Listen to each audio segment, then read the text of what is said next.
से एक repair shop के साथ काम कर रहा था। मेरी सारी व्हीकल्स वहीं सर्विस और रिपेयर होती थीं। सालाना रेवेन्यू 2 मिलियन से भी ऊपर था और मैंने कभी एक भी पेमेंट मिस नहीं की थी। लेकिन आज नई टायर लगवाने के बाद मैं कैजुअली फ्रंट डेस्क पर वॉशर फ्लूइड की एक बोतल मांगता हूँ, जिस पर ऑनर मुस्कुराते हुए कहता है, हे, उस वॉशर फ्लूइड के 30 बक्स लगेंगे। यह सुनकर मैं पूरी तरह स्टंट रह जाता हूँ। वहीं पास में खड़ा नया अप्रेंटिस ये सब और बर्दाश्त नहीं कर पाता, जिस पर वो धीरे से ओल्ड झाओ के पास जाकर कहता है, बॉस, सिर्फ वॉशर फ्लूइड की एक बॉटल ही तो है, जाने दीजिए ना। जिस पर ओल्ड झाओ का चेहरा तुरंत काले बर्तन जैसा हो जाता है। फिर वो गुस्से में चिल्लाते हुए कहता है, क्या मतलब सिर्फ एक बॉटल वॉशर फ्लूइड? तुम्हें लगता है ये फ्री में आती है? 30 बक्स कोई पैसे नहीं होते क्या? अभी कितने दिन हुए हैं यहाँ काम करते हुए और अभी से आउटसाइडर्स की साइड लेने लगे? पता भी है आजकल बिजनेस चलाना कितना मुश्किल है? तुम्हें में लगता है वॉशर फ्लूइड की बॉटल कोई बड़ी चीज नहीं? तुम्हें लगता है मैं चीप और पेटी हूँ? अच्छा, तो ये 30 बक्स मैं तुम्हारी सैलरी से काटूंगा, तभी सीख मिलेगी। ये छोटा सा ड्रामा देखकर मेरे अंदर जो थोड़ी बहुत गुडविल बची थी वो भी उसी वक्त खत्म हो गई, जिस पर मैं अपनी पॉकेट से $100 बिल निकालकर ओल्ड जाओ के सामने पटक देता हूँ और कहता हूँ, लो, बाकी अपने पास रखो। यह सुनते ही ओल्ड जाओ की बकवास अचानक रुक जाती है। फिर वो बिजली की स्पीड से पैसे उठा लेता है और कहता है, वाह बॉस सू, आप तो बड़े जनरस निकले, लेकिन एक 100 बक्स में मैं सिर्फ 3 बॉटल वॉशर फ्लूइड ही दे सकता हूँ। अफसोस, मेरे पास चेंज नहीं है। जिस पर मैं सीधा कहता हूँ, रख लो। इसके बाद अगले दिन ऑफिस पहुंचते ही मैं फ्लीट मैनेजर को अपने कमरे में बुलाता हूँ और कहता हूँ, नोटिस जारी कर दो, आज से कंपनी की कोई भी व्हीकल ओल्ड झाओ की रिपेयर शॉप में मेंटेनेंस या रिपेयर के लिए नहीं जाएगी। सबके लिए नई जगह ढूंढो। ये सुनकर वो हैरानी से कहता है, बॉस सू, को ये हम ओल्ड झाओ की शॉप पूरी तरह छोड़ने करें? उसका शॉक्ड होना भी जायज था, क्योंकि पिछले 8 सालों से वही शॉप कंपनी का डिजाइनेटेड सर्विस सेंटर बनी हुई थी। जिस पर मैं चाय की एक सिप लेते हुए कहता हूँ, हाँ, नोटिस जारी करो, कंपनी ग्रुप में भी डाल दो। फिर शुरुआत में तो सब शांत रहता है, लेकिन आधा दिन भी नहीं गुजरता और पूरी कंपनी के ड्राइवर्स लिटरली पागल हो जाते हैं। जिस पर उसी दोपहर मैं फ्लीट ब्रेक रूम के पास से गुजर रहा होता हूँ, जहां अंदर सभी ड्राइवर्स एक्साइटेड होकर बातें कर रहे होते हैं। अरे सच में, फाइनली अब ओल्ड झाओ की बकवास नहीं झेलनी पड़ेगी। नोटिस रिटर्न में आया है, तुम्हें लगता है फेक है? हाँ हाँ हाँ हाँ हाँ हाँ। बॉस सू ने खुद ऑर्डर दिया है यार, बहुत पहले ही दूसरी जगह शिफ्ट हो जाना चाहिए था। पिछली बार मैं अपनी ट्रक की 4 व्हील अलाइनमेंट करवाने गया था, लेकिन काम होने के बाद भी स्टीयरिंग व्हील टेढ़ा था। वापस जाकर उससे आर्ग्यू किया तो वो उल्टा कहने लगा कि ड्राइवर ने खुद खराब किया होगा। घंटों बहस चली। आखिर में उसने सिर्फ 5% डिस्काउंट दिया, जैसे कोई बहुत बड़ा एहसान कर रहा हो। जिस पर दूसरा ड्राइवर कहता है, तू फिर भी बच गया। पिछली बार मैं ब्रेक पैड्स बदलवाने गया था, उसने आफ्टर मार्केट पार्ट्स लगाए, लेकिन चार्ज OEM वाला लिया। मैंने बस एक सवाल पूछा और ओल्ड जाओ का चेहरा उतर गया। फिर वो कहता है, आजकल पार्ट्स के प्राइस बढ़ गए हैं, लेना है तो लो, नहीं तो जाओ। अगर ये कंपनी की डिजाइनेटेड शॉप ना होती तो कौन बेवकूफ वहां जाता? इसके बाद एक और आदमी बोलता है, सिर्फ कस्टमर्स को ओवरचार्ज करना ही नहीं, इनवॉइस बनवाने में भी जान निकाल देता है। पिछली बार मेंटेनेंस इनवॉइस 3 बार गलत बनाई, रीइंबर्समेंट करवाने के लिए मुझे 5 चक्कर लगाने पड़े थे। जिस पर दूसरा आदमी हंसते हुए कहता है, और मैंने सुना है वो अपने वर्कर्स का भी खून चूसता है। मेरा न्यूफ्यू वहां अप्रेंटिस था, कहता है ओल्ड जाओ तो डिपस्टिक देखकर भी प्रॉफिट निकाल ले।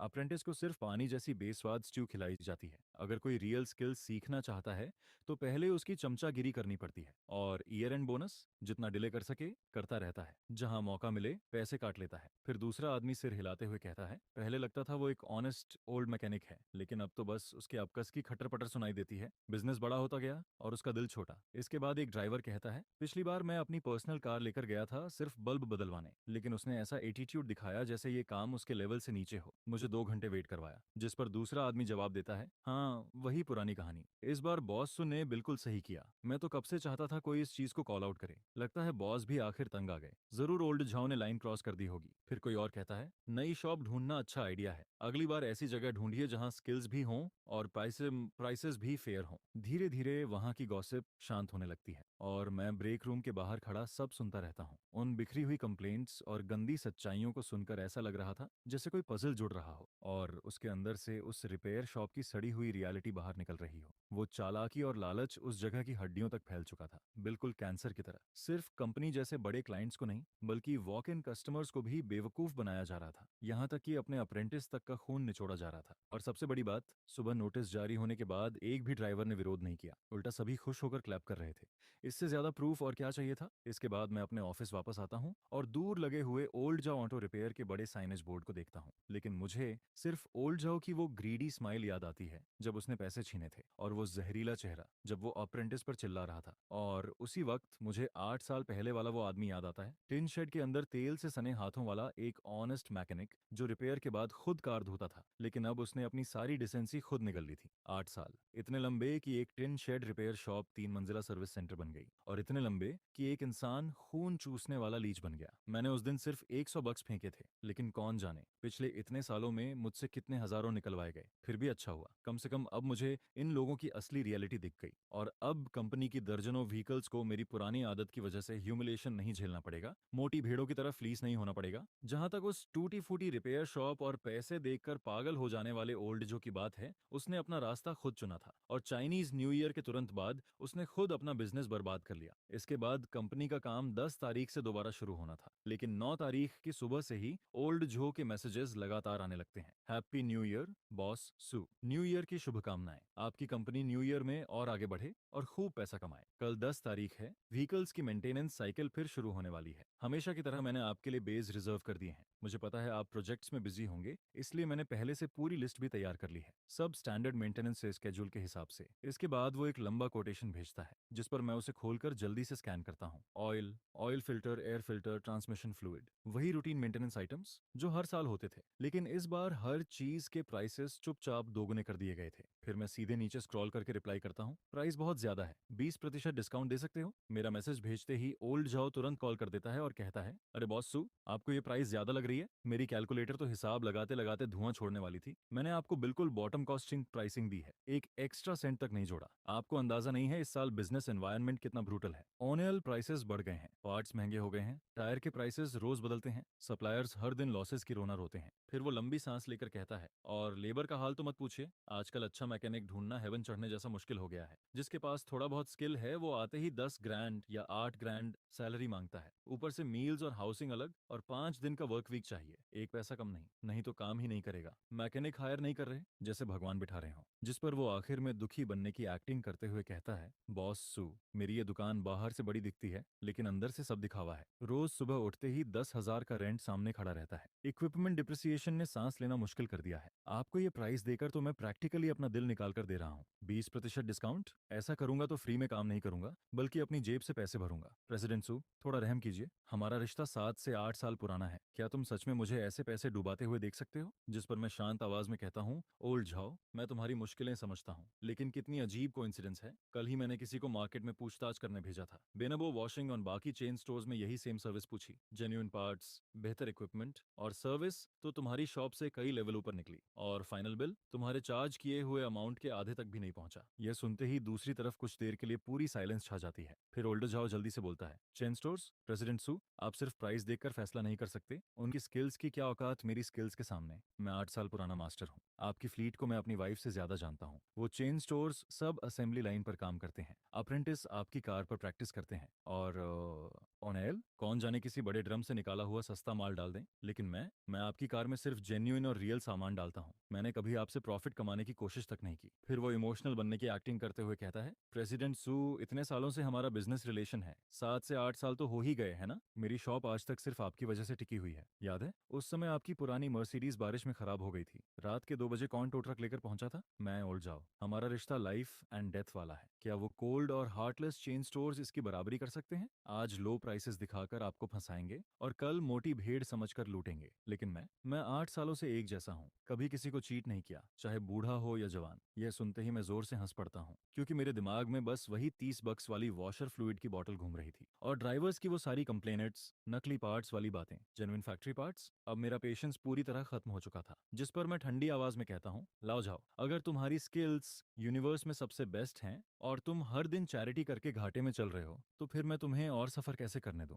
इस साल की ईयरली मेंटेनेंस मैं कहीं और करवाऊंगा, बस बात खत्म। मैंने जैसे ही कॉल काटा, फोन स्क्रीन लगातार फ्लैश होने लगती है। प्रेसिडेंट सू, पहले मेरी बात सुनिए, पार्ट्स के प्राइसेस हाल में बहुत बढ़ गए हैं। हमारी 8 साल की फ्रेंडशिप के लिए मैं आपको 10% डिस्काउंट दे देता हूँ, सच में मैं अपनी लिमिट तक जा रहा हूँ। फिर अगला मैसेज आता है, प्रेसिडेंट सू, फोन देख रहे हैं क्या? और फिर, प्रेसिडेंट सू, ऐसे डेट बनकर इग्नोर करना ठीक नहीं है, मैंने आपके लिए वर्क बे तक खाली रखी है। हर मैसेज के साथ उसकी डेस्परेशन बढ़ती जा रही थी, पहले सिंपैथी, फिर शेमलेस बिहेवियर, और आखिर में टेंट्रम। लेकिन मैंने एक शब्द रिप्लाई नहीं किया, बस ठंडी नजरों से उसकी सारी बकवास पढ़ता रहा, और फिर उसका नंबर ब्लॉक कर दिया। जिस पर आखिरकार दुनिया पूरी तरह शांत हो जाती है, लेकिन अंदर से मुझे पता था यह मामला अभी खत्म नहीं हुआ है। इसके बाद अगले दिन, यानी लूनर मंथ की 10 तारीख को, company officially new year start करती है। कोर्टयार्ड में फायर क्रैकर्स फूट रहे होते हैं। डजन्स की कार्स चमकती हुई लाइन में खड़ी रहती हैं। पुराने क्लाइंट्स और सप्लायर्स गिफ्ट्स और फ्लावर बास्केट्स लेकर कंपनी पहुंच रहे होते हैं। मैं कुछ बड़े क्लाइंट्स के साथ बात कर रहा होता हूँ, तभी फ्लीट मैनेजर धीरे से मेरे पास आकर कहता है, प्रेसिडेंट सू, वो रिपेयर शॉप वाला लाओजिया आया है और उसके हाथ में कुछ सामान भी है। जिस पर मैं ऊपर देखता हूँ और दूर वही घिनौना चेहरा नजर आता है। आज लाओजिया ने क्लियरली पूरी तैयारी की हुई थी। Brand new work clothes, chest पर पेन क्लिप किया हुआ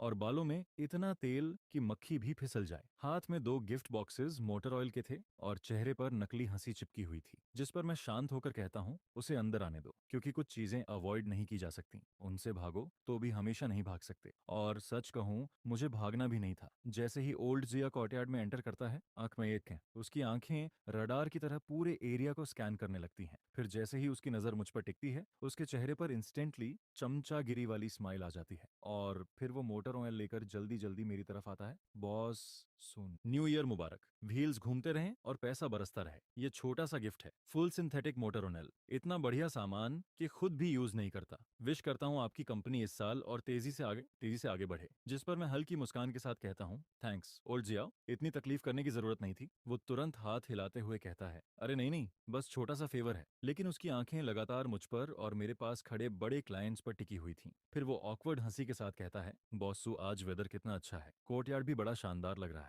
वैसे मेंटेनेंस वाली बात के बारे में मैंने पूरी रात सोचा। आखिर में यही लगा कि हमारी इतनी स्ट्रांग फ्रेंडशिप को छोटी सी बात खराब नहीं कर सकती। मैंने अभी भी आपके लिए सारे वर्क बेस खाली रखे हैं। बेस्ट मैकेनिक सिर्फ आपकी फ्लीट के लिए असाइन किया है। मैं दांत भींच कर 15% डिस्काउंट दे देता हूँ। इससे नीचे सच में नहीं जा सकता। प्रैक्टिकली चैरिटी कर रहा हूँ। इसे मेरी तरफ से अपॉलॉजी समझ लीजिए। यह सुनते ही पास खड़े कुछ बड़े क्लाइंट्स सिचुएशन समझ जाते हैं, जिस पर वो नई कार्स देखने का बहाना बनाकर धीरे से वहां से हट जाते हैं और मैं बस उसके चेहरे को घूरता रहता हूँ। ऐसा लग रहा था जैसे उसके चेहरे से एबेकस के बीड्स बाहर गिर पड़ेंगे। हर एक्सप्रेशन में कैलकुलेशन भरी हुई थी और मुझे यह सब बेहद रिडिकुलस लग रहा था। इतना सब होने के बाद भी उसके दिमाग में सिर्फ यही चल रहा था कि डील कैसे लॉक करे। अभी भी फेक फ्रेंडशिप और डिस्काउंट दिखाकर मुझे बांध कर रखना चाहता था, लेकिन उसे यह समझ ही नहीं आ रहा था कि मुझे लूटना ही सबसे बड़ी प्रॉब्लम थी। जिस पर मैं सीधे कहता हूँ, ओल्ड जाओ, कल फोन पर मैं साफ बोल चुका हूँ, इस साल की मेंटेनेंस के लिए मैंने दूसरी जगह डिपॉजिट दे दिया है। कहाँ? वो तुरंत पूछता है। बैन बाओ। ये सुनते ही उसका चेहरा इंस्टेंटली पर्पल पड़ जाता है। बॉस सू,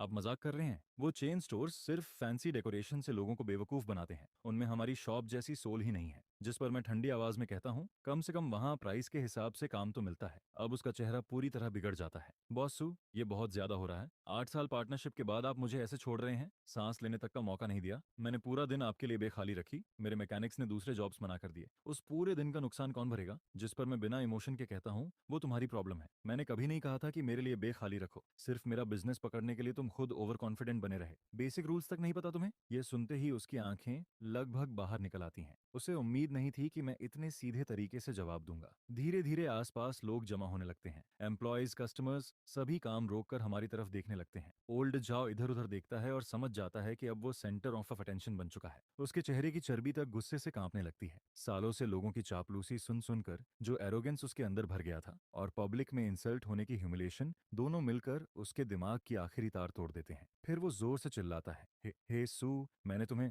रिस्पेक्ट दी थी या नहीं? 8 साल मैंने तुम्हें गोल्डन गूज की तरह ट्रीट किया। सबसे बढ़िया ऑयल तुम्हारी कार्स के लिए बचा कर रखा। तुम्हारी व्हीकल्स को हमेशा पहले सर्विस दी। मेरी शॉप ना होती तो तुम्हारा कबाड़ कब का खराब हो चुका होता। अब कंपनी बड़ी हो गई तो तुम्हारा एटीट्यूड भी आसमान पर पहुंच गया। अब जाकर उन चेन स्टोर्स के जूते चाटोगे? तुम एहसान फरामोश हो, अनग्रेटफुल बैस्टर्ड। जेब में 2 पैसे क्या आ गए, खुद को बहुत बड़ा समझने लगे। जिस पर मैं ठंडी नजरों से उसे देखते हुए कहता हूँ, ओल्ड छा और अपनी जुबान संभालो। लेकिन वो और जोर से चिल्लाता है, जुबान संभालूं? अभी साफ साफ बोलता हूँ, तुम्हारी उस पूरी फ्लीट की मेंटेनेंस मेरी शॉप में ही होगी। मैंने पूरा दिन वर्क बे खाली रखी, मेरा मैकेनिक पूरा दिन खाली बैठा रहा। उसका नुकसान तुम्हें भरना पड़ेगा, नहीं तो आज तुम्हारी ओपनिंग सेरेमनी बर्बाद कर दूंगा। यह सुनते ही पूरा कोर्टयार्ड केओस में बदल जाता है। एम्प्लॉय शॉक्ड होकर एक दूसरे को देखने लगते हैं। कस्टमर्स के चेहरे पर नफरत साफ दिखने लगती है। सिक्योरिटी गार्ड्स तुरंत गेट से दौड़ते हुए अंदर आते हैं। लेकिन अब ओल्ड जाओ पूरी तरह कंट्रोल खो चुका था। जिस पर मैं आखिरकार शांत आवाज में कहता हूँ, चलो अब सब क्लियर कर ही लेते हैं। सबसे पहली बात, तुम ये मत सोचो कि तुमने मुझ पर कोई बड़ा फेवर किया। मैं तुम्हारी शॉप सिर्फ इसलिए आता था क्योंकि वो पास में थी, कन्वीनियंट थी। फिर मैं उसकी आंखों में देखते हुए कहता हूँ, इन 8 सालों में मैं तुम्हारी शॉप में 2 मिलियन से ज्यादा खर्च कर चुका हूँ, हर महीने कैश पेमेंट की। ये सिर्फ ट्रांजैक्शन था, काम के बदले पैसे, किसी ने किसी पर एहसान नहीं किया। और दूसरी बात, तुम कहते हो बेस्ट वर्क बे हमेशा मेरे लिए रिजर्व रखते थे। पिछले साल गर्मियों के बीच में मेरी फ्लीट की एक व्हीकल ब्रेकडाउन हो गई थी। मुझे उस समय अर्जेंट रिपेयर चाहिए थी। मैंने तुमसे कहा था कि एक बे खाली कर दो, लेकिन तुमने क्या कहा कि वो किसी लग्जरी कार क्लाइंट के लिए पहले से बुकेड है। जिस पर मैं ठंडी नजरों से ओल्ड जाओ को देखते हुए कहता हूँ, और फिर तुमने मुझे शॉप के बाहर धूप में खड़ा रहने दिया। आखिर में मुझे अपने मैनेजर से 3 रश जॉब्स का एक्स्ट्रा पैसा ऐड करवाना पड़ा, तभी जाकर तुमने मजबूरी में आधी बेगा खाली की, और इसे तुम हमेशा मेरे लिए रिजर्व रखना कहते हो। यह सुनते ही आसपास खड़े कई पुराने ड्राइवर्स जोर जोर से सिर हिलाने लगते हैं। जाहिर था उन्हें भी वह इंसिडेंट याद था। फिर मैं आगे कहता हूँ, तीसरी बात, तुम कहते हो सबसे एक्सपेंसिव ऑयल हमेशा मेरी कार्स के लिए रखते थे। सिर्फ पिछले महीने की बात है, मेरी बिजनेस वैन सर्विस के बाद इंजन नॉइस करने लगी। जब ऑयल रिसीट चेक की तो लॉट नंबर्स ही गलत निकले। बाद में तुम्हारे ही एक अप्रेंटिस ने चुपके से बताया कि उस दिन वेयर हाउस में जेन्युइन ऑयल खत्म था और तुमने उसकी जगह कोई सस्ता जेनेरिक ऑयल डाल दिया था। जिस पर मैं उसकी आंखों में घूरते हुए कहता हूँ, तुम्हें सच में लगता है कि मैं वो सब भूल गया हूँ? यह सुनकर कई ड्राइवर्स के चेहरे इंस्टेंटली बदल जाते हैं, क्योंकि उन्हें भी अब सारी बातें याद आने लगी थी। फिर मैं क्राउड की तरफ देखते हुए कहता हूँ, और जहां तक उस चेन शॉप की बात है, कम से कम वहां हर चीज का क्लियर प्राइस लिखा होता है। विंडशील्ड वॉशर फ्लूइड फ्री दी जाती है। वहां कोई कस्टमर पर अपना नुकसान नहीं निकालता, और ना ही 30 बक्स की वॉशर फ्लूइड बॉटल के लिए सबके सामने अपने अप्रेंटिस की बेइज्जती करता है। ऊपर से 8 साल पुराने क्लाइंट को इंसल्ट करता है। मेरी बात खत्म होते ही ओल्ड झाओ का चेहरा रंग बदलने लगता है, पहले लाल, फिर सफेद, और आखिर में राख जैसा ग्रे। फिर वो हकलाते हुए बोलता है, तुम बकवास कर रहे हो, मैंने कभी प्राइसेस बढ़ाकर चार्ज नहीं किए। वो वॉशर फ्लूइड इंपोर्टेड कंसंट्रेट से बनती है, उसकी कॉस्ट ही 20 बक्स से ज्यादा है, लेकिन उसकी आवाज में कॉन्फिडेंस नाम की चीज नहीं बची थी। खुद उसे भी पता था कि वो चीप फ्लूइड की असली कीमत क्या थी। जिस पर मैं सीधा कहता हूँ, और आफ्टर मार्केट ब्रेक पैड्स को OEM बताकर बेचना, 4 व्हील अलाइनमेंट खराब करके ब्लेम कस्टमर्स पर डालना, इनवॉइस बनाते वक्त ऐसा बिहेव करना जैसे जान निकल रही हो, वॉक इन कस्टमर्स को इग्नोर करना, अप्रेंटिसेस के मील्स और ईयर एंड बोनस तक काट लेना। ओल्ड जाओ, क्या मैं तुम्हारी शॉप की सारी गंदगी यहीं सबके सामने खोल दूं? मेरी नजरें क्राउड में खड़े ड्राइवर्स पर घूमती हैं। कुछ लोग चुपचाप नीचे देखने लगते हैं, लेकिन ज्यादातर चेहरों पर वही एक्सप्रेशन था, जैसे सालों का दबा हुआ गुस्सा आखिर बाहर निकल आया हो। फिर मैं ठंडी आवाज में कहता हूँ, तुम्हारी ये घटिया गराज आज तक सिर्फ इसलिए चल रही थी क्योंकि हम जैसे रेगुलर कस्टमर्स लगातार पैसे डालते रहे। मैं भी उनमें से एक था, लेकिन तुमने हमारी सपोर्ट को अपना हक समझ लिया, फ्रेंडशिप को वेपन बना लिया, और अच्छी रेपुटेशन को खुद अपनी ग्रीड से बर्बाद कर दिया। इसके बाद मैं साफ शब्दों में कहता हूँ, आज की मर्सिडीज बेंज सर्विस टिकट मैं कैंसिल नहीं कर रहा, लेकिन आज के बाद कंपनी की एक भी व्हीकल तुम्हारी गराज में कदम नहीं रखेगी। फिर मैं उसकी आंखों में देखते हुए कहता हूँ, आज तुमने सिर्फ मेरा सर्विस ऑर्डर नहीं खोया, तुमने वो बेसिक ऑनेस्टी और डिसेंसी खो दी। जिस दिन तुमने शेमलेस होकर मुझसे वॉशर फ्लूइड की बोतल के लिए 30 बक्स मांगे थे, उसी दिन मैंने मन में ठान लिया था, चाहे सारी कार्स खराब क्यों ना हो जाएं, मैं तुम्हारी जगह दोबारा कभी नहीं आऊंगा। यह सुनते ही ओल्ड जाओ ऐसा खड़ा रह जाता है जैसे उस पर बिजली गिर गई हो। उसकी आंखों में पहली बार डर और पछतावा दिखाई देता है, लेकिन अगले ही पल वो पछतावा फिर गुस्से में दब जाता है। तभी सिक्योरिटी गार्ड आगे बढ़कर कहता है, सर प्लीज लीव। जिस पर ओल्ड झाओ सिक्योरिटी गार्ड को घूरता है, उसके होंठ गुस्से से कांप रहे होते हैं। फिर वो मेरी तरफ देखकर चिल्लाता है, ठीक है सू, बहुत हिम्मत आ गई है ना तुम्हारे अंदर, देखता हूँ तुम्हारी ये कंपनी कितने दिन चलती है। जिस दिन डूबेगी उस दिन तुम्हारी ये कबाड़ फ्लीट रिपेयर करवाने कहाँ जाएगी? हाँ। इसके बाद वो जमीन पर जोर से थूकता है, और फिर सिक्योरिटी गार्ड्स उसे क्राउड के बीच से बाहर ले जाते हैं, बिल्कुल किसी हारे हुए स्ट्रे डॉग की तरह। कुछ सेकंड्स तक पूरा कोर्टयार्ड पूरी तरह साइलेंट हो जाता है। फिर अचानक चारों तरफ केओटिक बातें शुरू हो जाती हैं, जिस पर मैं अपना वर्क शर्ट कॉलर ठीक करता हूँ, गेस्ट्स और स्टाफ की तरफ मुड़कर मुस्कुराता हूँ और कहता हूँ, बस छोटा सा डिस्टर्बेंस था, आप लोगों को ये सब देखना पड़ा, उसके लिए सॉरी, लेकिन आज आने के लिए सभी का धन्यवाद। न्यू ईयर में सारी बैड लक खत्म करते हैं, व्हील्स चलते रहें और सब मिलकर पैसा कमाएं। मेरी बात खत्म होते ही तुरंत अपलॉज गूंजने लगती है, पहले हल्की क्लैप्स और फिर जोरदार चीयर्स। फायर क्रैकर्स दोबारा जलाए जाते हैं और कोर्टयार्ड का माहौल फिर से गर्म हो जाता है। इसके बाद सेरेमनी खत्म होते ही फ्लीट मैनेजर धीरे से मेरे पास आकर कहता है, मिस्टर सू, बेनबाओ ने सब कंफर्म कर दिया है, 30 कार्स की सर्विस और एग्जॉस्ट का काम पूरा हो गया, और अभी कुछ बड़े क्लाइंट्स भी कह रहे थे कि वो काफी समय से ओल्ड झाओ से परेशान थे, बस किसी के शुरुआत करने का इंतजार कर रहे थे। जिस पर मैं हल्का सा मुस्कुराता हूँ, क्योंकि मुझे पहले से अंदाजा था। फिर कुछ दिन बाद एक ऑफ रोड इवेंट में मेरी मुलाकात एक ऐसे आदमी से होती है जिसकी कंपनी पहले अपनी सारी कार्स ओल्ड झो के पास भेजती थी। थोड़ी बातचीत के बाद वो हंसते हुए मेरे करीब आता है और कहता है, मिस्टर सू, आपने उस टाइटवॉट ओल्ड झो से रिश्ता तोड़कर बहुत स्मार्ट मूव किया। वो आदमी दिन ब दिन और घटिया होता जा रहा था। फिर वो आगे कहता है, पिछले महीने मेरी वाइफ अपनी BMW लेकर वहां गई थी टायर पैच करवाने, लेकिन उसने बोला टायर पूरी तरह खराब है और पूरा रिप्लेस करना पड़ेगा। $3800 ले लिए। बाद में दूसरी जगह चेक करवाया तो सिर्फ छोटा सा पिन होल लीक निकला। $50 में पैच हो गया, बिल्कुल नया जैसा। जिस पर वो हंसते हुए कहता है, मैं तो बहुत पहले ही वहां जाना छोड़ना चाहता था, लेकिन बस ओल्ड रिलेशनशिप की वजह से खींचता जा रहा था। आपने अच्छा एग्जाम्पल सेट किया। अब लगता है बाकी पुराने कस्टमर्स भी स्विच करेंगे। इसके बाद एक और हफ्ता गुजर जाता है। फिर फाइनेंस डिपार्टमेंट का लाउझाओ लेजर लेकर मेरे ऑफिस आता है और कैजुअली कहता है, मिस्टर सू, ये तो बड़ा फनी हुआ। इस महीने फ्लीट के सारे ड्राइवर्स खुद नई गराज ढूंढ लाए। कोई मर्सिडीज स्पेशलिस्ट है, कोई BMW स्पेशलिस्ट और कोई इंपोर्टेड कार्स का एक्सपर्ट। सभी फीडबैक दे रहे हैं कि काम सॉलिड है, प्राइसेस फेयर हैं और सर्विस टॉप नॉट। लगता है वो लोग पहले से ही ओल्ड झाओ की शॉप से परेशान थे। जिस पर मैं सिर्फ मुस्कुरा देता हूँ, कुछ नहीं कहता, क्योंकि टाइम सबसे क्रूअल चीज होती है और सबसे सच्चा मिरर भी। फिर एक महीने बाद एक शाम मैं ओल्ड झाओ की गैराज के सामने से गुजरता हूँ। वही peak after work maintenance time था, लेकिन बाहर पार्किंग इतनी खाली थी कि वहां घोड़े दौड़ाए जा सकते थे। ग्लास विंडो के अंदर झांक कर देखा तो वर्कशॉप लगभग खाली पड़ी थी, जबकि कॉर्नर पर बनी नई चेन शॉप के बाहर कार्स की लाइन ट्रैफिक जाम जैसी लगी हुई थी। जिस पर अचानक मेरे दिमाग में 8 साल पुरानी मेमोरीज घूमने लगती हैं। वही टिन शेड, कार के नीचे काम करता हुआ ओल्ड झाओ, तेल से सने हाथ, रिपेयर खत्म होने के बाद फ्री में कार वॉश करता हुआ उसका बैक, और फिर सिगरेट लेने से मना करते हुए उसकी ऑनेस्ट स्माइल।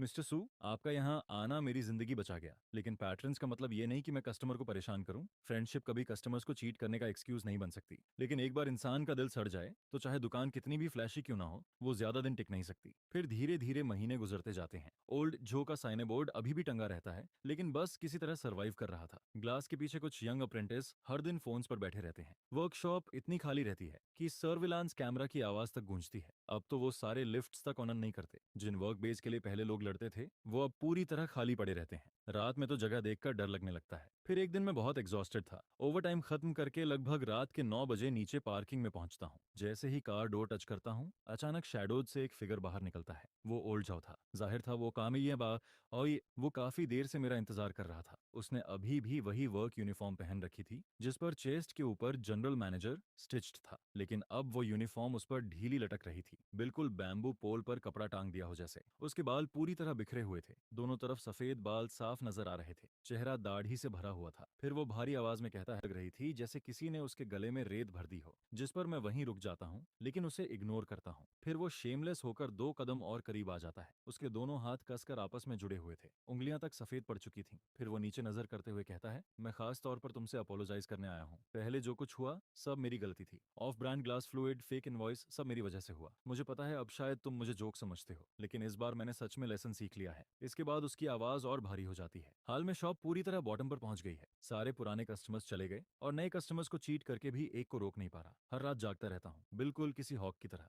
जब भी मैं अपनी आंखें बंद करता हूँ, तब मुझे बस वही बेवकूफियां याद आती हैं जो मैंने पहले की थीं। जिस पर जितना ज्यादा मैं उसके बारे में सोचता हूँ, उतना ही ज्यादा मुझे यह फील होता है कि मैं शायद इंसान कहलाने के लायक भी नहीं हूँ। मैं सच में अंधा हो चुका था जो मैंने तुम्हारे साथ और सड़क पर मौजूद हर कार ऑनर के साथ ऐसा घटिया काम किया। और उससे भी ज्यादा शर्म की बात यह थी कि यह सब मैंने सिर्फ 30 युआन की सस्ती विंडशील्ड फ्लूइड बॉटल के लिए किया। मैंने खुद अपने हाथों से 8 साल पुरानी फ्रेंडशिप को बर्बाद कर दिया, जिस पर मैं पूरी तरह लालच में अंधा हो चुका था। मैं बस ठंडे दिल से उसे उस हालत में देखता रहता है, और वह किसी एक्टिंग जैसा भी नहीं लग रहा था। उसकी आंखों में सब कुछ खो देने का डर साफ दिखाई देता है, जिसे कोई फेक नहीं कर सकता था। उस ग्राउंड ब्रेकिंग सेरेमनी वाले एरोगेंट बिहेवियर से कंपेयर करें तो यह बिल्कुल रात और दिन जैसा फर्क लगता है। जिस पर वह फिर धीरे से कहता है, सो क्या तुम मुझ पर थोड़ा रहम नहीं कर सकते? मुझे बस एक आखिरी मौका दे दो। चलो फिर से वहीं से शुरू करते हैं जहां हमने छोड़ा था। तुम प्राइस बोलो, मैं सबसे लोएस्ट प्राइस दूंगा। सारे पार्ट्स जेन्युइन फैक्ट्री वाले होंगे। मैं सीधे तुम्हारे साथ एनुअल कॉन्ट्रैक्ट भी साइन कर दूंगा, 1 साल या 3 साल,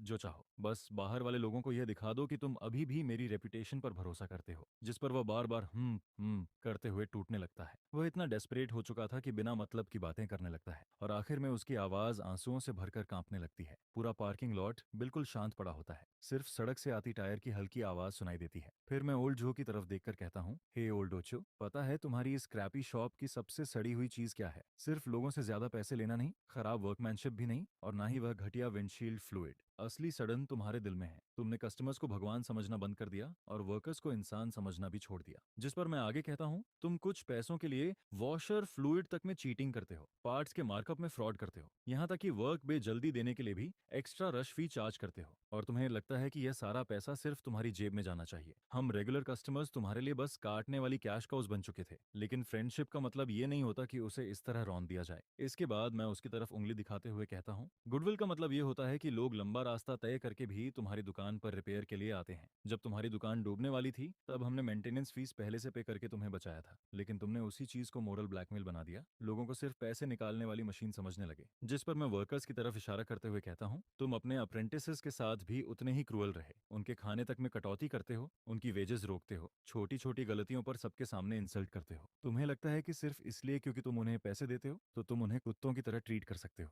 लेकिन उनमें से कोई भी आयरन का नहीं बना। यहाँ मिट्टी की तरह कुचले जाने के बाद उनसे अच्छे स्किल्स या अच्छी एटीट्यूड की उम्मीद कैसे कर सकते हो? फिर मैं चारों तरफ दुकान को देखते हुए कहता हूँ, इस रिपेयर शॉप में बॉस से लेकर मैकेनिक्स तक हर कोई पेटी स्किमिंग और फ्रस्ट्रेशन से भरा पड़ा है। आखिर कौन यहाँ पैसे देकर दुख झेलने आएगा? जिस पर मैं उसकी आंखों में देखकर कहता हूँ, आज रात तुम यहाँ रोते हुए आए हो क्योंकि ये बस तुम्हारी बैंकअप तेसी का काउंटडाउन चल रहा है। तुम पूरी तरह पैनिक हो चुके हो, है ना? लेकिन अगर तुम्हारी दुकान अभी भी संभाव चल रही होती तो क्या तुम सच में मानते कि लोगों को ठगना गलत है? बिल्कुल नहीं, तुम कभी नहीं मानते। यह सुनकर वह अचानक अपना सिर ऊपर उठाता है। उसका चेहरा आंसुओं से पूरी तरह बिगड़ चुका होता है। उसकी वह हमेशा चालाकी करने वाली ट्रायंगल आईज अब बिल्कुल बुझ चुकी होती हैं। उनमें सिर्फ खालीपन, पछतावा और कहीं भागने की जगह ना बचने वाली डिस्पेयर दिखाई देती है। जिस पर वह कांपती आवाज में कहता है, मिस्टर सू, मैं सच में बदल सकता हूँ। लेकिन उसकी आवाज इतनी कमजोर हो चुकी थी कि हल्की हवा भी उसे उड़ा सकती थी। फिर मैं उसकी तरफ देखकर कहता हूँ, तो जाओ और बदलो, लेकिन मुझे बहाना मत बनाओ और ये मत सोचो कि इस डायलॉग से तुम मेरी पूरी फ्लीट को बांध लोगे।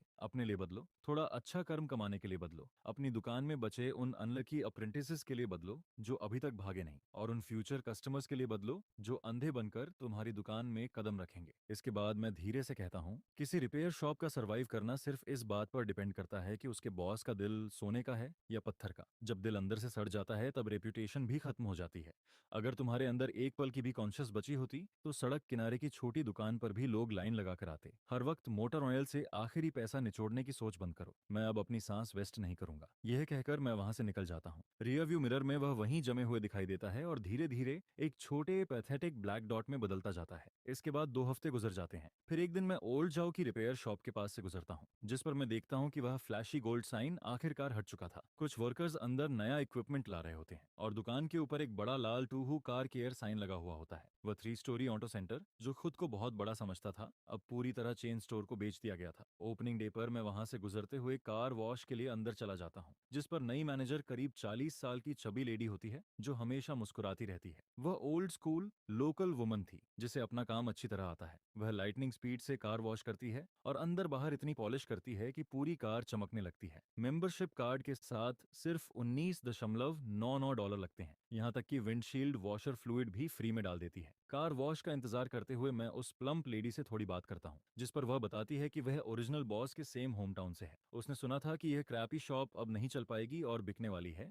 इसलिए उसने किसी तरह पैसे जोड़कर चेन के साथ मिलकर इसे खरीद लिया। फिर वह धीरे से कहती है, असल में ओल्ड जाओ पहले इतना बुरा आदमी नहीं था। जब वह जवान था तब बहुत मेहनती और ईमानदार इंसान था, लेकिन जैसे ही उसने पैसे कमाने शुरू किए उसका दिमाग पूरी तरह बदल गया। उसके दिमाग में सिर्फ स्कीम्स चलती रहती थीं। उसने अपने पुराने कस्टमर्स को कैश काउस समझ लिया था और अपने वर्कर्स को भी लिमिट तक पुश करता रहता था। जिस पर वह आगे कहती है, जब मैंने यह दुकान टेक ओवर की तब ओल्ड जो खाली शॉप में बैठकर पूरी रात स्मोकिंग करता रहा। वह रोते रोते मेरे सामने सब कन्फेस करने लगा। उसने कहा कि उसे सबसे ज्यादा पछतावा एक डायमंड विंडशील्ड फ्लूइड बॉटल को लेकर था, जिसकी वजह से उसने 7 से 8 साल पुराने बड़े क्लाइंट को हमेशा के लिए खो दिया। इसके बाद वह ओल्ड जाओ की बात रिपीट करते हुए कहती है, यह कभी उस 30 बक्स वाली नॉनसेंस बात के बारे में नहीं था। यह किसी आदमी की इज्जत को जमीन पर फेंककर पैरों से कुचलने जैसा था। यह सुनकर मैं अपनी कार कीज पॉकेट में डालता हूँ और मुस्कुराते हुए सिर हिलाता हूँ। फिर मैं पूछता हूँ, तो अब वह गया कहाँ? जिस पर वह जवाब देती है, वह वापस अपने होम टाउन चला गया। सुना है वहाँ टाउन में मोटरसाइकिल्स और बाइसिकल्स रिपेयर करने का छोटा स्टॉल लगाता है। बस किसी तरह जिंदगी चला रहा है। इसके बाद मैं कार वॉश एरिया से बाहर निकलता हूँ। बाहर स्ट्रीट लाइट्स जल चुकी होती हैं। पीछे तू हु कार रिपेयर शॉप के अंदर कार वॉश मशीन जोर से गरज रही होती है। एंट्रेंस पर मेंटेनेंस के लिए कार्स की लंबी लाइनें लगी रहती है। फिर मैं पीछे मुड़कर उस जगह को देखता हूँ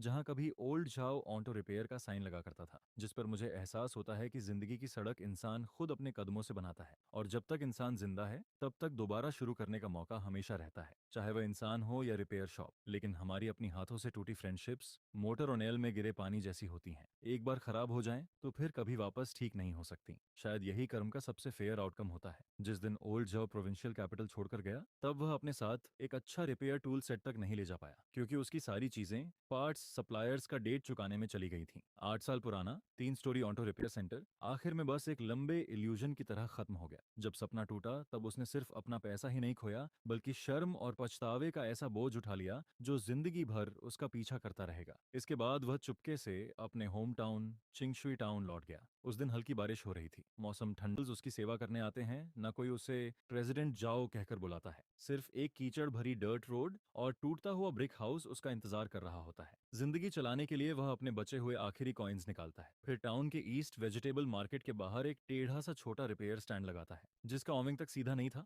वहां वह मोटरसाइकिल्स रिपेयर करता है, बाइसाइकिल्स ठीक करता है, टायर पैच करता है और हवा भरता है। शुरुआती दिन उसके लिए नर्क जैसे थे। सुबह 5 बजे अलार्म किसी डेथ नेल की तरह बजता है। घर के हॉलवे से आती ठंडी हवा उसकी हड्डियों तक घुस जाती है। ओल्ड झाओ के हाथ, जो कभी इंपोर्टेड कार्स के स्क्रूज टाइटन करते थे, जो सिर्फ बिल्स साइन करने के आदी थे, अब बर्फ जैसे ठंडे सोपी वाटर में डूबे रहते हैं। एयर लीक्स ढूंढते ढूंढते उसके हाथ सूजे हुए लाल कैरेट्स जैसे दिखाई देते हैं। जिस पर पहले दिन जब उसने एक टायर निकाला, तब वह एग्जॉशन से अपने स्टैंड के पास ही गिर पड़ा। उसके चेहरे पर मोटर ऑनेल और आंसू एक साथ बहते रहते हैं, लेकिन अंदर ही अंदर वह अब भी दांत भींचकर गालियां देता रहता है। जिस पर वह बॉस सू को कोसता है कि उसने इतनी बेरहमी से मुंह मोड़ लिया। पार्ट सप्लायर्स को गाली देता है कि सब डर्टी हैंडेड निकले, और उन सभी कार ऑनर्स को भी कोसता रहता है जिन्हें वह एहसान फरामोश भेड़ियों का झुंड समझने लगा था। जिस पर वह मन ही मन सोचता है, बस एक बार मैं इस हालत से बाहर निकल जाऊं, थोड़ा कैपिटल इकट्ठा हो जाए, फिर मैं वापस लड़कर उठूंगा, पहले से भी बड़ी शॉप खोलूंगा। यह सोचते हुए वह एयर पंप में ऑयल डाल रहा होता है, लेकिन रियलिटी बहुत जल्दी उसके चेहरे पर जोरदार थप्पड़ मारती है। छोटे टाउन में रिपेयरिंग का काम मतलब हर एक पैसा जोड़कर गुजारा करना। एक टायर पैच करने के सिर्फ 5 बक्स मिलते हैं, ब्रेक केबल बदलने के 10 बक्स। सुबह से रात तक कमर तोड़ मेहनत करने के बाद भी प्रॉफिट मुश्किल से कुछ दर्जन बक्स तक पहुंचता है। रात को दुकान बंद करने के बाद लाओ झाओ हल्की इनकेंडेंट लाइट के नीचे बैठा होता है, जिस पर वह टिन बॉक्स से निकले हुए मुड़े तुड़े ग्रीस लगे लूज चेंज को बेड पर फैलाता है। फिर हर बिल को सीधा करके एक एक करके काउंट करता रहता है, और उसी दौरान उसके अंदर छुपी हुई वह स्किमिंग इंस्टिंक्ट, जो कुछ दिनों से सोई हुई थी, फिर से जहरीले सांप की तरह जागने लगती है। जिस पर वह गुस्से में बड़बड़ाता है, यह तो नरक है, आखिर यह सब कब खत्म होगा। लाओ झाओ उन पैसों के ढेर को घूरता रहता है। फिर धीरे धीरे उसके चेहरे का एक्सप्रेशन बदलने लगता है। आखिर 8 साल तक रिपेयर शॉप चलाने के बाद उसके अंदर एक रिफ्लेक्स बस चुका था। उसके हिसाब से अगर कोई बिजनेस सिर्फ मेहनत और ऑनेस्टी पर चलाए तो वह दुनिया का सबसे बड़ा बेवकूफ होता है। असली प्रॉफिट हमेशा इनविजिबल क्रैक्स से ही निचोड़ा जाता है। अगली दोपहर जब वह पार्ट सप्लायर के पास स्टॉक लेने जाता है, तब उसके पैर खुद ही रास्ता बदल देते हैं। वह यूजुअल ऑथराइज्ड डीलर और फिक्स्ड हाई प्राइस वाले ब्रांड पार्ट स्टोर को पार करके मार्केट के सबसे अंदर वाले हिस्से में पहुंच जाता है, जहां बिना साइन बोर्ड वाला डिसमेंटल्ड पार्ट स्टॉल मौजूद होता है। जिस पर वह पूछता है, बॉस ये ब्रेक पैड्स कितने के हैं? वह दुकानदार मुस्कुराते हुए कहता है, यूज्ड पार्ट्स हैं लेकिन कंडीशन बढ़िया है, थोड़ा रिफाइनिश करो, बिल्कुल नए जैसे लगेंगे। तुम नए लग रहे हो, इसलिए रॉक बॉटम प्राइस दूंगा, सिर्फ 5 बक्स पेर। यह सुनते ही लाओ जाओ का दिल धड़क उठता है, क्योंकि जेन्युइन ब्रांड ब्रेक पैड्स की कीमत 40 बक्स पेर थी। यह तो सीधा लूट जैसा था, लेकिन फिर भी उसके अंदर थोड़ा हेजिटेशन बाकी रहता है। जिस पर वह पूछता है, ये काफी ज्यादा घिसे हुए लग रहे हैं, सेफ तो है ना? दुकानदार हंसते हुए कहता है, इंस्टॉल करते वक्त थोड़ा एंटी स्क्वील पेस्ट लगा देना, ब्रेक्स थोड़ी आवाज करेंगी लेकिन उससे क्या फर्क पड़ता है। टाउन के ये गनवार लोग इलेक्ट्रिक स्कूटर चलाते हैं और 5 बक्स के टायर पैच पर रोना शुरू कर देते हैं। इन्हें सिरेमिक ब्रेक पैड्स चाहिए क्या? बस ब्रेक लगनी चाहिए, वही काफी है। यह सेंटेंस बिजली की तरह लाओ झाओ के दिमाग पर गिरता है, और उसी पल उसकी आखिरी साइकोलॉजिकल बैरियर भी टूट जाती है। जिस पर वह मन ही मन सोचने लगता है, हाँ, प्रोविंशियल कैपिटल में जब मैं बड़ी रिपेयर शॉप चलाता था, तब भी लोगों को आफ्टर मार्केट पार्ट्स को ओईएम बताकर 3,800 चार्ज करता था, तब भी सब चल गया। विंडशील्ड फ्लूइड की बोतल पर एक्स्ट्रा पैसे लिए, तब भी लोग देते रहे। बेवकूफों की दुनिया में कभी कमी नहीं होती। फिर वह खुद को समझाते हुए सोचता है, बिजनेस आसान नहीं होता, रेंट, बिजली, पार्ट्स, हर चीज खून चूसती है। अगर मुझे फिर से ऊपर उठना है तो सेंट बनकर नहीं चल सकता।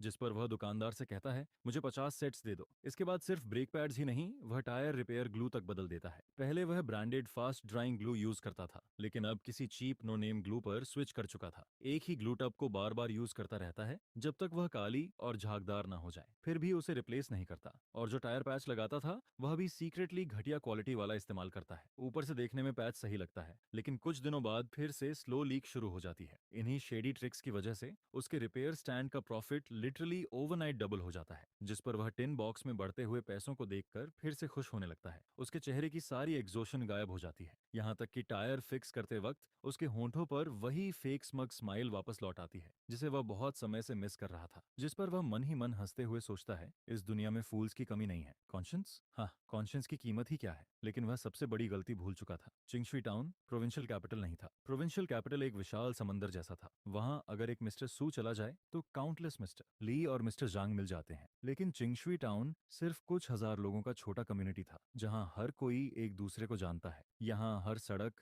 हर स्टॉल, नेबर्स और पर्सनल कनेक्शंस के जाल में बंधी हुई थी। यहाँ सीक्रेट्स टिकते नहीं थे और फॉरगिवनेस तो उससे भी कम मिलती थी। एक सुबह विंटर फॉग अभी पूरी तरह हटी भी नहीं थी। कुछ लोग ओल्ड झाओ के रिपेयर स्टैंड के बाहर टायर पैच और एयर भरवाने के लिए इंतजार कर रहे होते हैं। एयर कंप्रेसर लगातार हमिंग कर रहा होता है और लाओ झाओ बड़ी स्किल से टायर निकाल रहा होता है, चेहरे पर वही वार्म स्माइल लगाए हुए। तभी रेड पैडेड जैकेट पहने एक मोटी आंटी भीड़ को धक्का देकर अंदर आती है। यह ईस्ट एंड वाली आंटी पूरे टाउन में अपनी लाउड वॉइस के लिए फेमस थी और नेबरहुड गॉसिप की चलती फिरती मशीन मानी जाती थी। अगर कोई उससे ग्रोसरी खरीदते वक्त एक डाइम भी ज्यादा ले ले तो वह 3 दिन तक सड़क के कोने पर खड़े होकर चिल्लाती रहती है, जिस पर वह जोर से कहती है, मास्टर झाओ, मेरा रियर टायर फिर फ्लैट हो गया, जरा देखो। लाओ झाओ तुरंत स्माइल करते हुए कहता है, फिर पंचर हो गया क्या? होल्ड ऑन आंटी, अभी चेक करता हूँ। वह जल्दी से रियर व्हील निकालकर पानी के बासन में डालता है, जिस पर बबल्स उठने लगते हैं और वही पुराने पैच के किनारे से हवा लीक होती दिखाई देती है। फिर लाओ झाओ कहता है, उसी जगह से लीक हो रहा है, मैं दोबारा पैच कर देता हूँ। लेकिन जैसे ही वह ग्लू लगाने जाता है, आंटी तुरंत व्हील पकड़ लेती है, जिस पर वह तेज आवाज में कहती है, होल्ड ऑन मास्टर झाओ, यही जगह तुमने पिछले महीने भी पैच की थी, फिर लीक कैसे हो गया? यह सुनकर लाओ झाओ का दिल धक से रह जाता है, लेकिन फिर भी वह जबरदस्ती स्माइल बनाकर कहता है, अरे आंटी,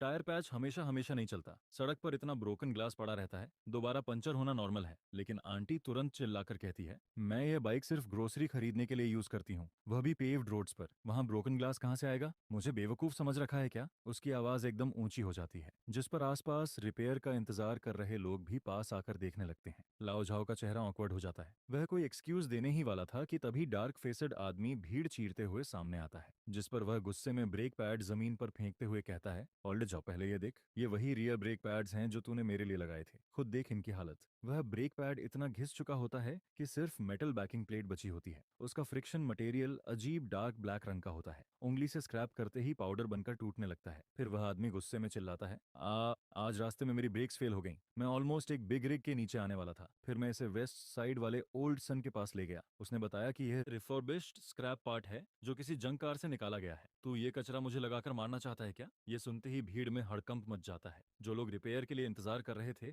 उनके चेहरे तुरंत बदल जाते हैं। कुछ लोग अपनी व्हीकल्स वहीं से वापस ले जाने लगते हैं और कुछ लोग नए इंस्टॉल्ड पार्ट्स निकालकर काउंटर पर पटक देते हैं, जिस पर ओल्ड जो का चेहरा एकदम सफेद पड़ जाता है। कोल्ड स्वेट उसकी पीठ भिगो देती है। उसने कभी इमेजिन नहीं किया था कि टाउन का ओल्डर रिपेयर मास्टर सिर्फ एक नजर में सब समझ जाएगा। इंस्टिंक्टिवली वह फिर से पुराने बड़े रिपेयर शॉप ओनर वाला एरोगेंट एटीट्यूड दिखाने की कोशिश करता है, वही ब्लिंग टोन जिससे वह पहले लोगों को डराता था, जिस पर वह जोर से कहता है, भाई खाना कुछ भी खा लो लेकिन बेकार बातें मत करो, ये सब लेजिटिमेट स्टॉक है जो मैं प्रोविंशियल कैपिटल के सप्लायर से लाया हूँ। तुम्हें पता भी है पार्ट्स कितने एक्सपेंसिव हो गए हैं, मुझे तुमसे 1 सेंट एक्स्ट्रा प्रॉफिट तक नहीं मिला, उल्टा तुम मेरी रेपुटेशन खराब करने की कोशिश कर रहे हो। यह सुनकर वह डार्क फेसेड आदमी आग बबूला हो जाता है, जिस पर वह चिल्लाता है, रेपुटेशन? तुझे रेपुटेशन की बात करने की भी हिम्मत है? सब लोग देखो इस गार्बेज को, ये ब्रेक पैड नहीं सीधा डेथ ट्रैप है। मास्टर झाओ जंकयार्ड के स्क्रैप पार्ट्स लगाकर लोगों को ठग रहा है, इसने अपनी कॉन्शियंस कुत्तों को बेच दी है। फिर भीड़ में से कोई और चिल्लाता है, सुना है प्रोविंशियल कैपिटल में भी यह लोगों को इतना चीट करता था कि इसे वहां से भगा दिया गया था। जिस पर ओल्ड झाओ गुस्से में चीखता है,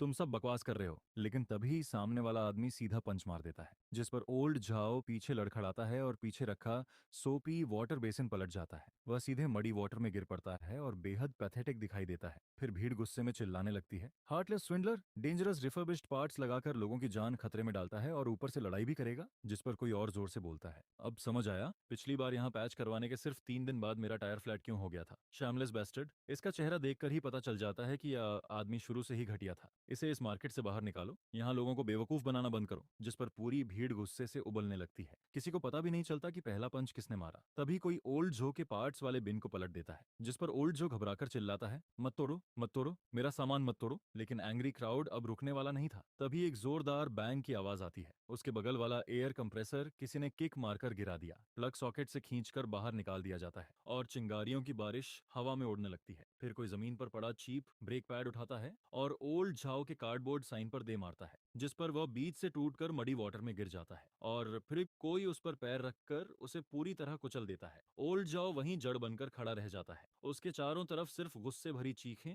और गालियां गूंज रही होती हैं। लोगों की वह कॉन्टेम्प्ट और स्कारन से भरी नजरें हजारों लाल गर्म कीलों की तरह उसे उसी जगह पर ठोक देती हैं। जिस पर उसका पूरा शरीर कांपने लगता है, लेकिन उसके मुंह से एक शब्द भी नहीं निकलता। वह धीरे धीरे सिर नीचे करता है, जमीन पर बिखरे क्रशर्ड पार्ट्स को देखता है, फिर उस चीप ग्लू को मडी वाटर में घुलते हुए देखता रहता है। और उसी एक पल में जैसे टाइम खुद मुड़ने लगता है, चिंगशुई टाउन का वह मडी मार्केट उसकी आंखों से गायब हो जाता है और उसकी जगह प्रोविंशियल कैपिटल वाली उसकी 3 मंजिला ओल्ड जाओ ऑटो रिपेयर शॉप सामने आ जाती है। वह खुद को उस यूनिफॉर्म में देखता है जिसके चेस्ट पर जनरल मैनेजर कढ़ा हुआ था। वह हिस्टेरिकली नए यंग अप्रेंटिस पर उंगली दिखाकर चिल्ला रहा होता है। फिर अगला सीन बदलता है। वह खुद को बॉस सू के चेहरे पर 100 युआन का बिल फेंकते हुए देखता है, जैसे किसी भिखारी को टिप दे रहा हो। वर्कशॉप की फ्लोरेसेंट लाइट्स के नीचे बॉस सू का वह चेहरा साफ दिखाई देता है, लेकिन उसकी आंखों में गुस्सा नहीं था, सिर्फ एक्सट्रीम कोल्डनेस और डिस्गस्ट भरा हुआ था। जिस पर बॉस सू की वह आखिरी बात उसके दिमाग में घंटी की तरह गूंजने लगती है, आज तुमने सिर्फ मेरी मेंटेनेंस जॉब खराब नहीं की, तुमने इंसान होने की सबसे बेसिक इंटीग्रिटी और कॉन्शियस खो दी। वह ग्रिटेड टीथ वाली धीमी आवाज अब उसके दिमाग में एक्सप्लोजन की तरह गूंजती है और उसके अंदर तक झकझोर देती है। 8 साल तक वह खुद को बहुत श्रूड बिजनेसमैन समझता रहा, हर इंसान को काटने वाली लीक की तरह यूज करता रहा। लेकिन आज उसकी खुद की केयरफुली प्लान्ड फेक पार्ट्स को इन गांव वालों ने बिना दया के कीचड़ में कुचल दिया था। और जब उसकी फेक रिस्पेक्ट की आखिरी परत भी सबके सामने फट गई, तब पहली बार उसे असली एहसास होता है, किसी फूल की तरह ट्रीट किए जाने का गुस्सा, खराब सर्विस के लिए पैसे देने की घिन और किसी इंसान या दुकान से हमेशा के लिए उम्मीद छोड़ देने वाली कंटेम्प्ट। जिस पर वह अंदर ही अंदर टूटते हुए सोचता है तो यह एहसास होता है, लेकिन वह न रोता है न किसी से बहस करता है। वह बस जमीन पर पड़े ब्लैक ऑनेल स्टैंड को खाली आंखों से घूरता रहता है और आखिरकार उसे बॉस सू की आखिरी नजर का मतलब समझ आ जाता है। बॉस सू हार्टलेस नहीं था, बल्कि उसने खुद अपने हाथों से एक एक करके सारे ब्रिजेस जला दिए थे। वह कुछ पैसों को बहुत बड़ा मैटर समझता रहा, लेकिन इंसानियत के सबसे बेसिक प्रिंसिपल्स को उसने घास की तरह रौंद दिया। प्रोविंशियल कैपिटल में कुछ बक्स की विंडशील्ड फ्लूइड के लिए उसने साल के 2 मिलियन वाले बिजनेस को खो दिया और होम टाउन वापस आकर पार्ट्स पर कुछ बक्स बचाने के लिए उसने अपनी आखिरी सर्वाइवल चांस भी खत्म कर दी। A leopard can't change its spots. Old जो अंदर से उतना ही सड़ा हुआ इंसान था। कुछ देर बाद मार्केट मैनेजर वहां आता है। वह डिस्गस्ट से उसे फ्लोर के ऑयल स्टेन साफ करने को कहता है और ऊपर से एक फाइन भी थमा देता है। उस रात ओल्ड जो बुरी तरह बीमार पड़ जाता है, 103.6 डिग्री फीवर। पुराना घर चारों तरफ से हवा छोड़ रहा होता है। वह अकेला फटे हुए क्विल्ट में सिकुड़कर कांप रहा होता है, जिस पर वह बीमारी तूफान की तरह उसके ऊपर टूट पड़ती है, जैसे उसकी जिंदगी भर का ग्रीड, स्किमिंग, हाइपोक्रेसी और गिल्ट जलाकर खत्म करना चाहती हो। फिर उसे एक लंबा सपना आता है। सपने में ओल्ड झाओ अपनी 20s में होता है। उसके हाथ मोटर ऑयल से भरे हुए हैं। वह एक पुराने सांताना कार के नीचे घुसकर बोल्ट है। तभी शेड के बाहर बॉस सू अपनी पुरानी मर्सिडीज लेकर आता है। विंडो नीचे करके चिल्लाता है, हे बॉस, ये ठीक कर सकते हो, रास्ते में ब्रेकडाउन हो गई, जल्दी चाहिए। जिस पर यंग ओल्ड झाओ कार के नीचे से बाहर निकलता है, चेहरे का ऑयल पोंछता है, चेक करने के बाद सिंपल स्माइल के साथ कहता है, छोटी प्रॉब्लम है, फैन बेल्ट टूट गई, स्टॉक में नहीं है, मार्केट जाकर लानी पड़ेगी। बॉस सुला पूछता है, दूर है क्या, मैं भी चलता हूँ। इसके बाद दोनों मार्केट जाते हैं, वापस आकर बेल्ट इंस्टॉल करते हैं, इंजन स्टार्ट होता है और old Zhao casually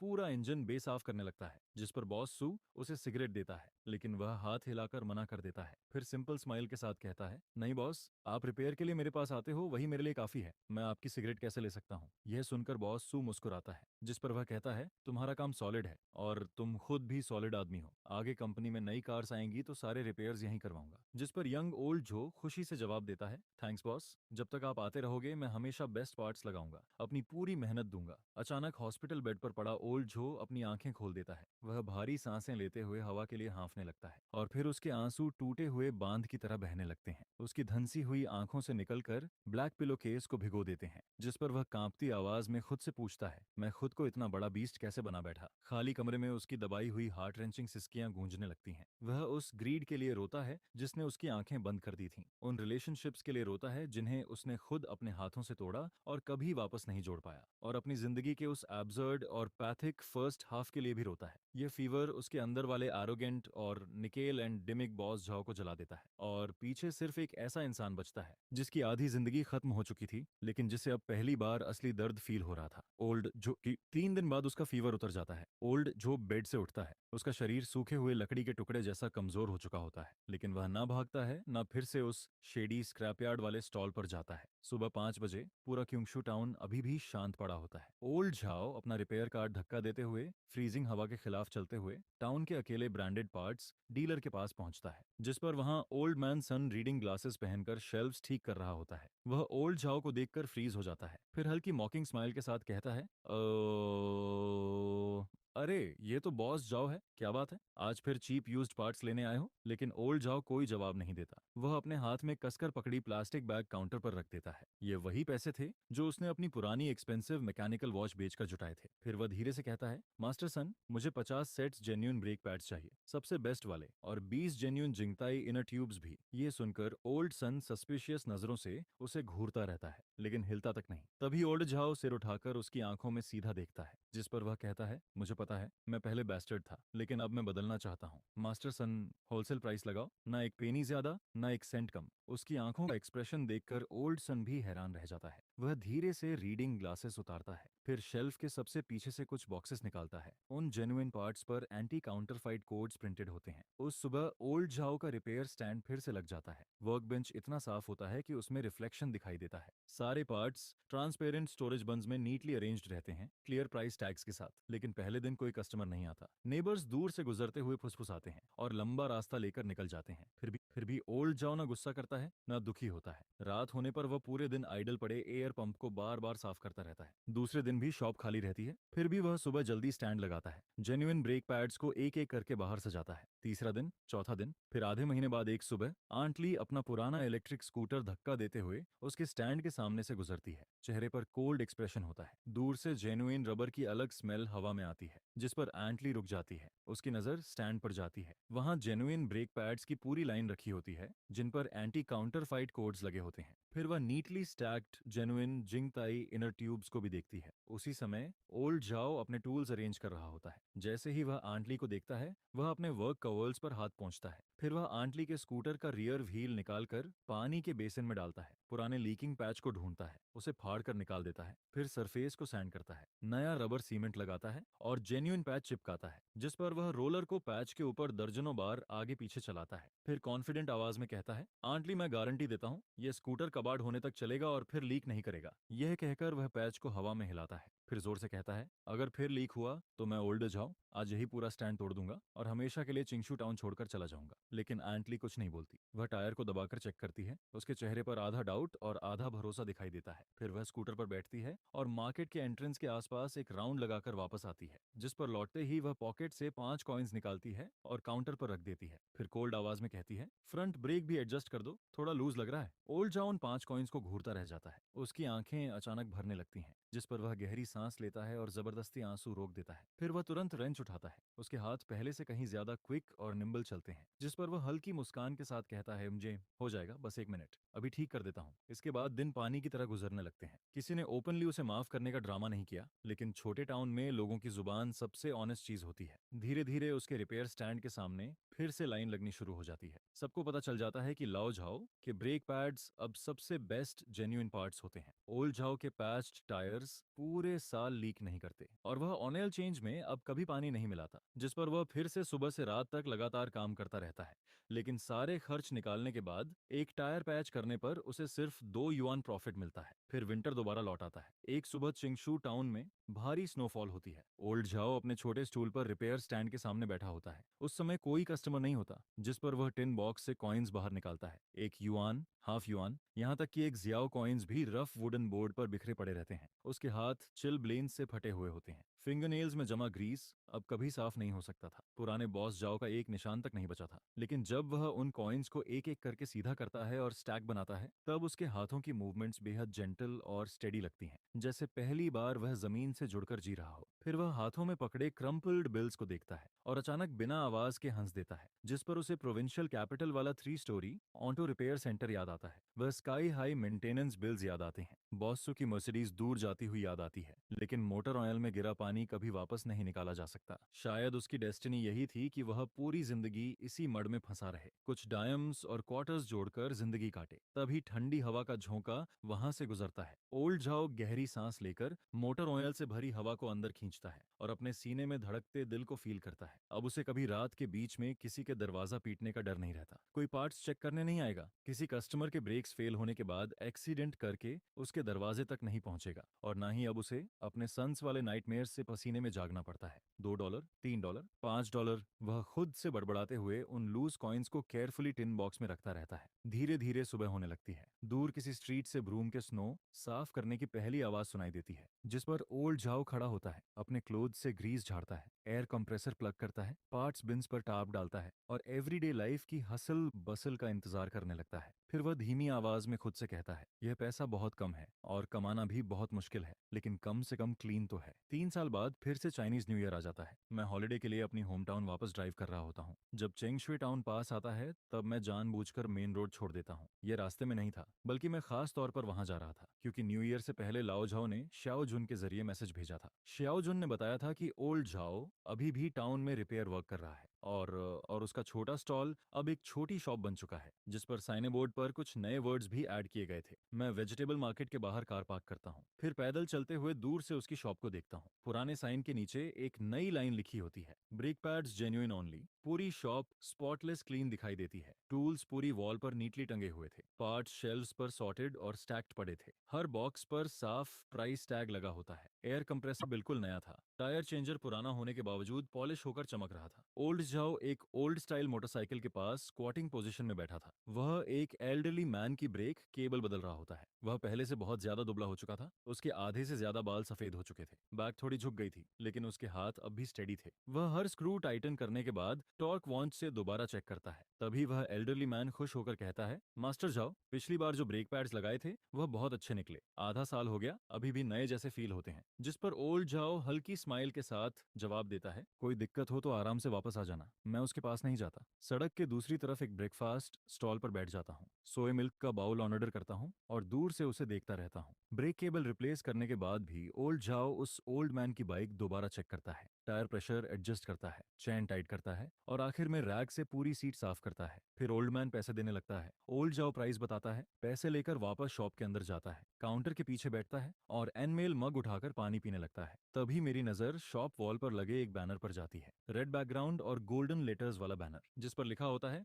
honest repairs fair to all, honest service recess, service for everyone. Banner थोड़ा पुराना हो चुका था, किनारे घिस चुके थे, लेकिन उसे साफ करके रखा गया था। नीचे इंस्क्रिप्शन लिखा था, presented by the residents of Chingshui town. कोई स्पेसिफिक नाम नहीं था। मैं वहां करीब 15 मिनट बैठा रहता हूँ। सोए मिल्क खत्म करता हूँ, फिर उठकर जाने लगता हूँ। जब मैं शॉप के एंट्रेंस के पास से गुजरता हूँ, तब क्वाइटली वहां रखे कॉइन बॉक्स में 100 युआन डाल देता हूँ। करीब दर्जन भर कदम आगे बढ़ने के बाद पीछे से आवाज आती है, ए बॉस, आपने ज्यादा पैसे दे दिए। लेकिन मैं पीछे मुड़कर नहीं देखता, बस चलते चलते कहता हूँ, बाकी रख लो। मैं बिना पीछे देखे कॉर्नर टर्न करता हूँ और कार में बैठ जाता हूँ। रियर व्यू मिरर में लाओ झाओ शॉप एंट्रेंस पर खड़ा दिखाई देता है। उसके हाथ में वह 100 युआन बिल होता है। और वह ब्लैंक एक्सप्रेशन के साथ मेरी कार की डायरेक्शन में देखता रहता है। शायद उसने मुझे पहचान लिया था और शायद नहीं भी, अब उससे कोई फर्क नहीं पड़ता। जब कार चिंगशू टाउन से बाहर निकलती है तब रोड के दोनों तरफ दूर दूर तक विंटर व्हीट फील्ड्स फैले होते हैं। स्नो के नीचे दबे ग्रीन स्प्राउट्स दिखाई देते हैं, लेकिन जैसे ही यह विंटर खत्म होगा वे पागलों की तरह ग्रो करना शुरू कर देंगे। इंसान को जिंदगी में कम से कम एक बार जरूर बदलना चाहिए,